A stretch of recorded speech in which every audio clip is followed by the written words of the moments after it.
বাপরে বাপ, এমন দুর্ধর্ষ ম্যাচও হয় নাকি? এক ম্যাচে সর্বোচ্চ রান। আইপিএল ইতিহাসে 17 বছরে কেউ কখনো দেখতে পায়নি এমন ম্যাচ। দুই পক্ষর ব্যাটিংয়ে ধুমাধার, আগুন ঝরালো ব্যাট থেকে। ছক্কা আর চার, ছক্কা আর চার। বলারদের জন্য কিছুই বাকি রইল না এই ম্যাচে। ব্যাটিংয়ের তাণ্ডব দেখে তো দর্শকরা কি, আমাদেরই দুই চোখে তাজ্জব লেগে গেল গতকাল।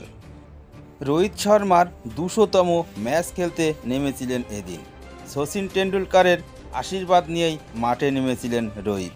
কিন্তু এদিন হায়দ্রাবাদের মাঠে রেকর্ড আর রেকর্ডের ছড়াছড়ি। রোহিতের সামনেই রেকর্ডের বন্যা বয়ে দিল হায়দ্রাবাদ এবং মুম্বাইয়ের কিছু তরুণ ক্রিকেটাররা। আইপিএলের ইতিহাসে প্রথম ইনিংসে সর্বোচ্চ রান, দুই ইনিংসে সর্বোচ্চ রান, একটি ম্যাচে সর্বোচ্চ রেকর্ড। বুধবারে হায়দ্রাবাদ বনাম মুম্বাই ইন্ডিয়ান্সের ম্যাচে সব কিছুই দেখল দর্শকেরা। গতকাল ব্যাটিংয়ের তাণ্ডব দেখল ক্রিকেট ভক্তরা। দুই দলেরই ধুমাধার ব্যাটিং, কিন্তু শেষ হাসিটা হাসল কাব্যমারান।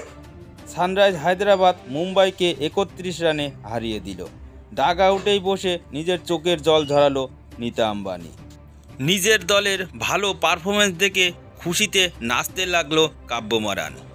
হায়দ্রাবাদের ব্যাটিংয়ের তাণ্ডব। 20 ওভারে শেষে তারা 278 রান যোগ করে, যা ক্রিকেট ইতিহাসে কি আর আইপিএল ইতিহাসে কি, আজ পর্যন্ত এটাই রেকর্ড। আর সেই রেকর্ড চেস করতে গিয়ে মুম্বাই ইন্ডিয়ান্স থেমে যায় 246 রানে। ক্রিকেট ইতিহাসেই হোক আর আইপিএলের 17 বছরের ইতিহাসেই হোক, এটাই হলো প্রথম রেকর্ড। এদিন টসে জিতে প্রথমে ফিল্ডিংয়ের সিদ্ধান্ত নেন অধিনায়ক হার্দিক পান্ডিয়া। কিন্তু হায়দ্রাবাদের ব্যাটসম্যানেরা রীতিমতন ছেলে খেলা শুরু করে মুম্বাইয়ের বোলারদের নিয়ে। প্রথমে শুরুয়াতটা করেছিলেন তো ট্রেভিস হেড। প্রত্যেকটা বল যেন মাঠের বাইরে ফেলছিলেন হেড। 24 বলে 62 রানের দুর্ধর্ষ ইনিংস খেলেন হেড। ট্রেভিস হেড আউট হওয়ার পরেই শুরু হয় অভিষেক শর্মার ব্যাটিংয়ের জালবা। এক শর্মার বেটার সামনে আর এক শর্মার বেটার ব্যাটিংয়ের তাণ্ডব। মাত্র 16 বলে অর্ধশত রান পূরণ করেন অভিষেক শর্মা, যা হায়দ্রাবাদ ব্যাটসম্যানদের মধ্যে আর কেউ কখনো এত দ্রুত অর্ধশত রান পূরণ করতে পারেনি। অভিষেক শর্মা 23 বলে 63 রান করে আউট হওয়ার পরেই শুরু হয় ইডেন মাকরম এবং হেনরিক ক্লাসেনের তাণ্ডব। মুম্বাই ইন্ডিয়ান্সের অধিনায়ক হার্দিক পান্ডিয়া দিশে হারিয়ে ফেলে কী করবে এখন। আগের ম্যাচে কলকাতার বিরুদ্ধে যেই বিধ্বংসী মেজাজে ব্যাট করছিলেন ক্লাসেন, এদিনও সেই একই রকম বিধ্বংসী মেজাজে ব্যাট করলেন হেনরিক ক্লাসেন। মাত্র 34 বলে 80 রানের দুর্দান্ত ইনিংস খেলে অপরাজিতা রয়ে গেলেন হেনরিক ক্লাসেন।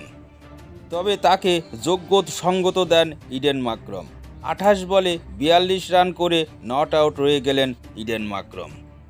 তাদের নির্ধারিত 20 ওভার শেষে 3 উইকেট হারিয়ে 277 রান তোলে হায়দ্রাবাদ, যা আইপিএলের 17 বছরের ইতিহাসে এটাই সর্বোচ্চ রেকর্ড। এর আগে 2013 সালে পুনের বিরুদ্ধে রয়্যাল চ্যালেঞ্জার ব্যাঙ্গালোর করেছিলেন 263 রান।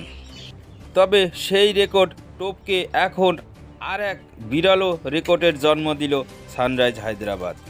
তবে হায়দ্রাবাদের ব্যাটসম্যানেরা যেখানে থেমেছিল সেখান থেকেই শুরু করলো মুম্বাই ইন্ডিয়ানের দুই ওপেনার রোহিত শর্মা এবং ঈশান কিষান। 200তম ম্যাচ খেলতে নেমে সেই বিধ্বংসী রূপেই দেখতে পেল হিটম্যানকে। পাশে ঈশান কিষানও দুর্দান্ত খেললেন এদিন। মাত্র 3 ওভারে 50-এর উপরে স্কোর পৌঁছে যায় মুম্বাইয়ের। কিন্তু রোহিত শর্মা এবং ঈশান কিষান আউট হতেই মুম্বাইয়ের রান তাড়ার অঙ্কটা অনেক কঠিন হয়ে যায়। কিন্তু চেষ্টা করতে থাকেন তিলক ভার্মা এবং নামানধীর। তিলক ভার্মা দুর্দান্ত 50 করেন।